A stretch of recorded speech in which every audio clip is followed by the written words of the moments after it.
Hi everyone, Marie here from Marie Cooks Up a New Life. And if you're new to my channel, welcome. If you've visited me before, welcome back. I wanted to do a bit of a different video today. Some of you had asked about something which I call my big blue binder. Now you're not going to actually see me in this video today, but you are going to see my big blue binder. So there is a bit of stupid piece of paper that I thought might show you exactly what this video is going to be about. Now, I have spent my whole life cooking, collecting recipes. I think I started cooking when my mother first went back to work. At first she hired a few housekeepers, but they didn't work out. So then she decided that I was old enough that I could do what the housekeepers had been doing. And basically it was just to be there for my brother and my sister when they got home from school. And then as I got a little bit older and a little bit more experienced, reheating things up for supper. And then when I really gained some more experience, it was actually cooking things for supper. Anyhow, my love of cooking and food and eating started at a very young age. And at that time, I started collecting recipes in this big blue binder. I collected recipes that I would copy out of my mother's cookbooks. She only had 2 cookbooks, really 3.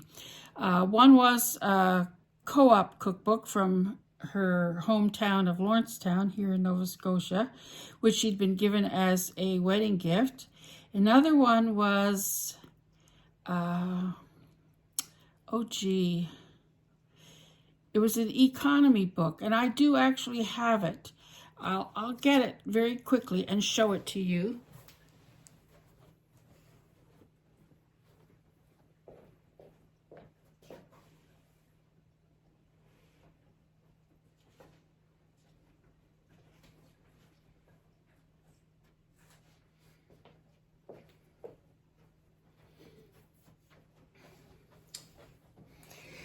This was the book, Ida Bailey's Money Saving Cookbook.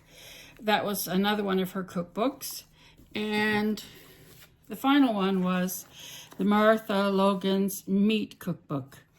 Now, those were the 3 cookbooks that we had in our home when I was growing up. And I think she also had an old high school home economics book, which had some recipes in it. Anyways, I started copying recipes out of these books that were my mother's, and clippings from magazines.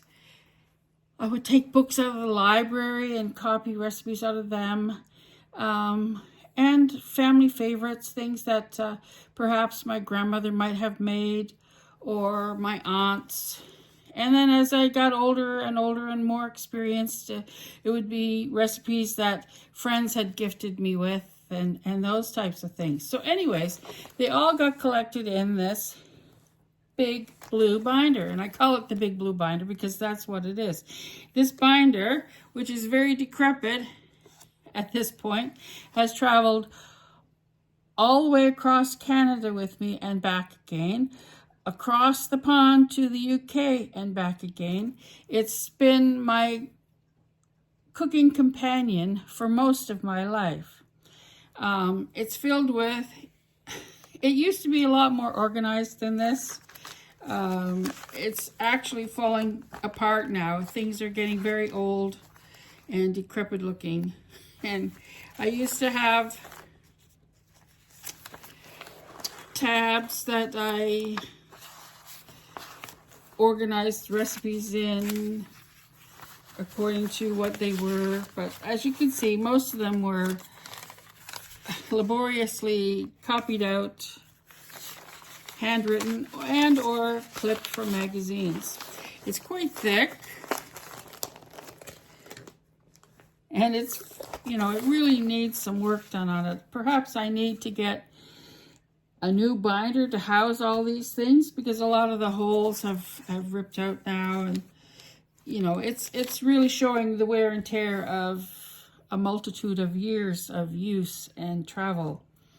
Anyhow, I don't know. I just can't seem to be able to bring myself to get a new one, because this one holds so many happy memories for me, and memories of good friends that I've had through the years, so many, and family members, many of whom are no longer with me.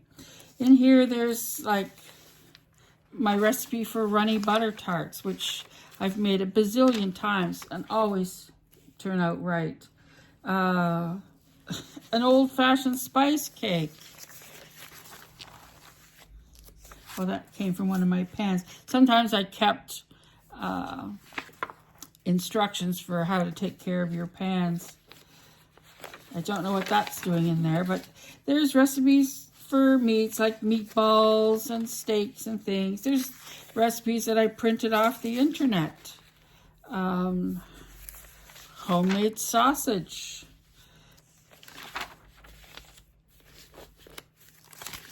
Let's get down to the nitty-gritty here. Instead of all these. Oh yes, I used to go to Slimming World, and these were some of the records or whatever that I would get from that. Oh, there's the odd like little booklet that came in a magazine.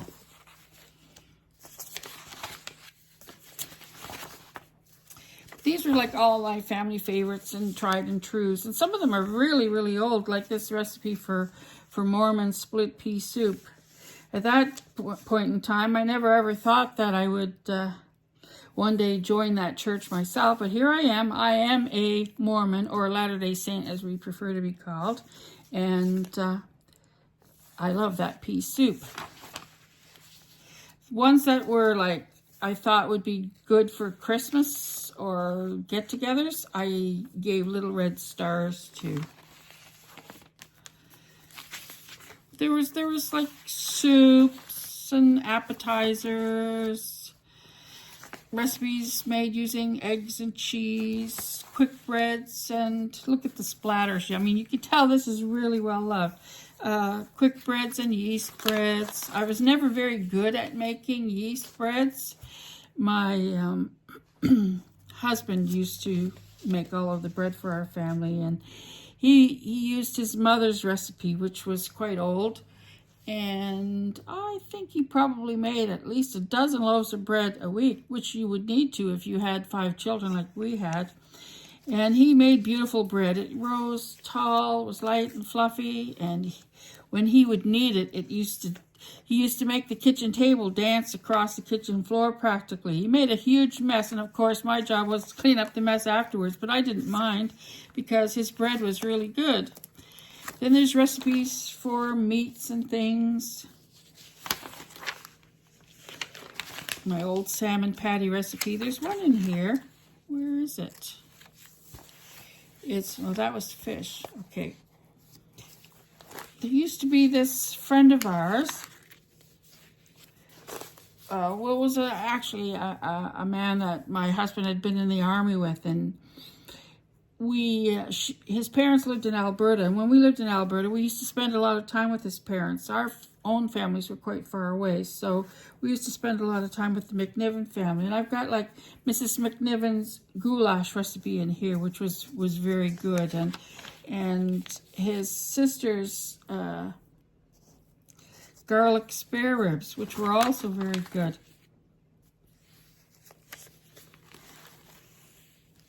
Every time I look through this book, I'm just overcome with memories of people through the years that I loved and that I spent time with, you know, who are no longer with us. My mother's barbecue sauce. My mother used to make this all the time when we had leftover ham.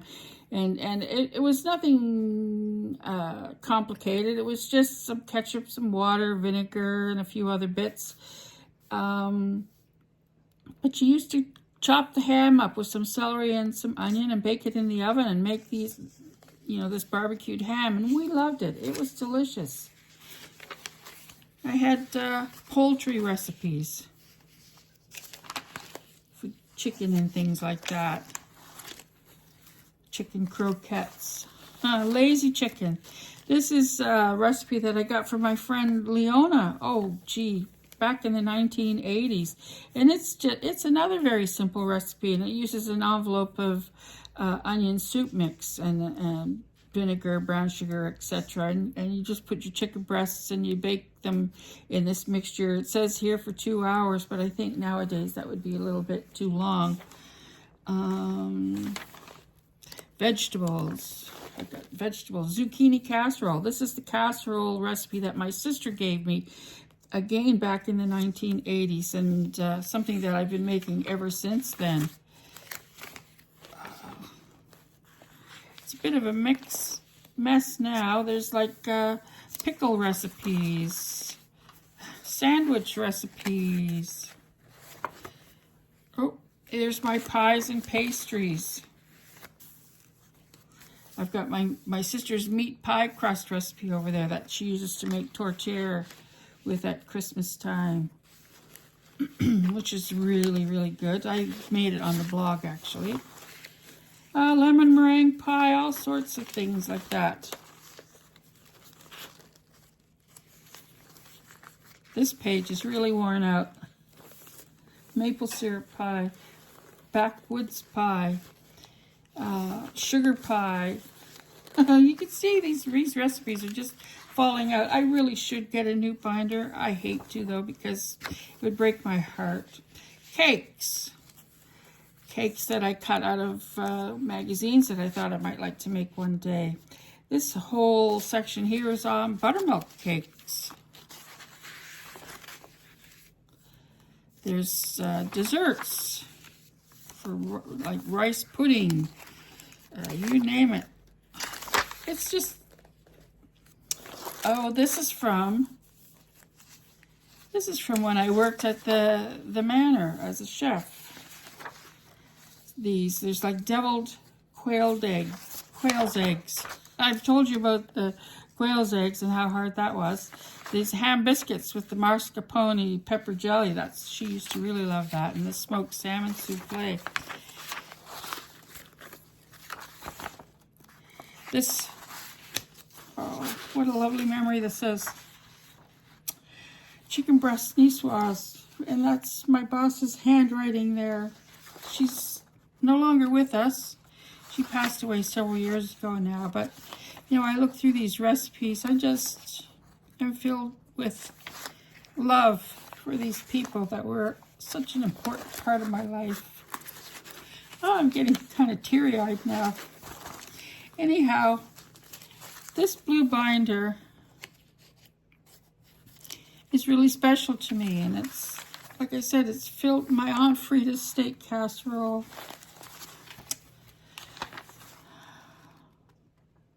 Her country hash. You know, it's filled with a lot of memories and a lot of heart.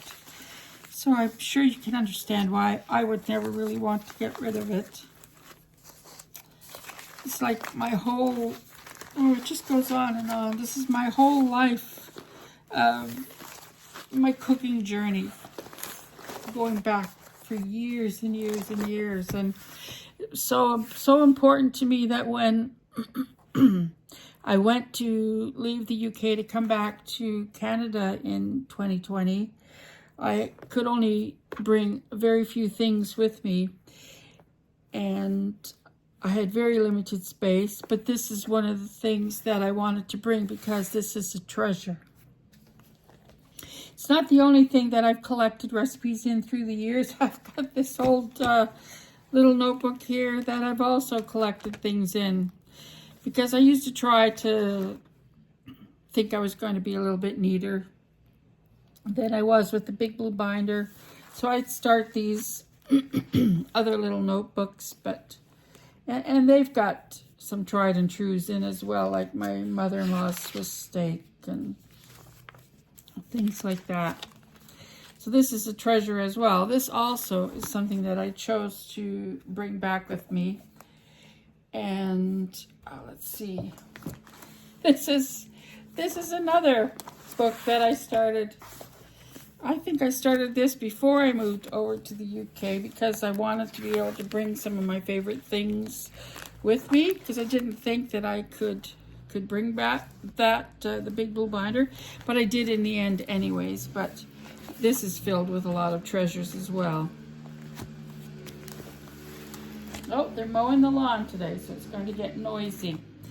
Back, in the early 2000s, I compiled some of these recipes into a book that I published for my children. The pictures in it are not very good. This is not the cover that I ended up using for it. It's called Recipes from the Big Blue Binder, A Lifetime of Love and Good Cooking. You can buy this book. It's on Lulu Press, but it's got some of these recipes in it, and it's something that I made for my children for Christmas one year. Anyways, I used to do things like, I found this yesterday and I wanted to share with you, where I used to make plans. I was a great list maker. Oh, where is it? I should have had this already. I was a great list maker back in the day, and I used to make lists on trying to organize myself, like with menus, and I probably won't be able to find it now that I want to show you. I really wanted to as well. I used to make lists with menus and meal plans for the week, and what I was going to bake every week, and the housekeeping that I was going to do, my chores that I was going to have. Oh, here they are. So there would be like, let's see, a schedule of house chores, all the things that I was going to do each day, and I had it categorized between the boys and the girls, because the girls shared a bedroom and the boys shared a bedroom. And so one day I would do everything to do with the boys' bedrooms and their laundry, and the next it would be for the girls. And then interspersed amongst that would be vacuuming and all sorts of other household chores, like cleaning the kitchen and all of that. And I even set aside some time for myself for crafting. I'm not sure how often that got done anyways. I had plans here for each day of the week, what I was going to do on those days, like what I was going to do on my baking days, and menus for breakfast and lunch and supper. And there's one of my, let's see, week 1, Monday, porcupine meatballs, rice and corn. Tuesday, macaroni and cheese, biscuits, coleslaw. Wednesday, meatloaf, mashed potatoes, peas and carrots, and it goes on and on. Anyhow, I was a great planner. I used to love doing that sort of thing. Now it's just me in the house, and in a way, that is kind of sad, that it's just me these days. But my family does sometimes come over to visit. I have 5 children. 2 of them live here 3 of them live here in Nova Scotia. 1 lives in New Brunswick, 1 lives in Prince Edward Island. So I don't get to see them very often, but when I do, I usually try to dig out something from their childhood that they enjoyed. Not too long after I first arrived back here in Canada, my son came over from Prince Edward Island, and one of the things that he wanted to do was to cook goulash with me, Mrs. McNiven's goulash, as a matter of fact. And when they were growing up, I used to call it monkey in the middle, because I would serve it with I do like a ring of rice, a ring of corn, and then the goulash in the middle. And I called it monkey in the middle because I thought if you gave things attractive names, that would make the children want to eat it even more. So anyways, this is just a little bit today I wanted to share with you about my big blue binder. And I thought that if you were amenable to the idea, I would try to cook from this binder some of my old favorites, probably more often than not, depending on what you would like for me to do. I think that there's this binder is full of treasures, and I think it's something that we would all enjoy. And I promise that I won't cry every time I go to cook from it. Anyhow, that's what I wanted to share with you today. I'll be back, I think tomorrow I'm going to actually cook a recipe for you. So I'll let you go at this. Leave me your thoughts below if you think that this is something that you would enjoy, me sharing recipes from out of my big blue binder. Let me know below in the comments. If you like this video or you like my channel, give me a thumbs up. Follow along. That would really make me happy. And just leave a comment to let me know that you were here. And until tomorrow, when I come back with a recipe, I'd like just to say thank you so much for being here. I love you, and don't forget, God loves you too.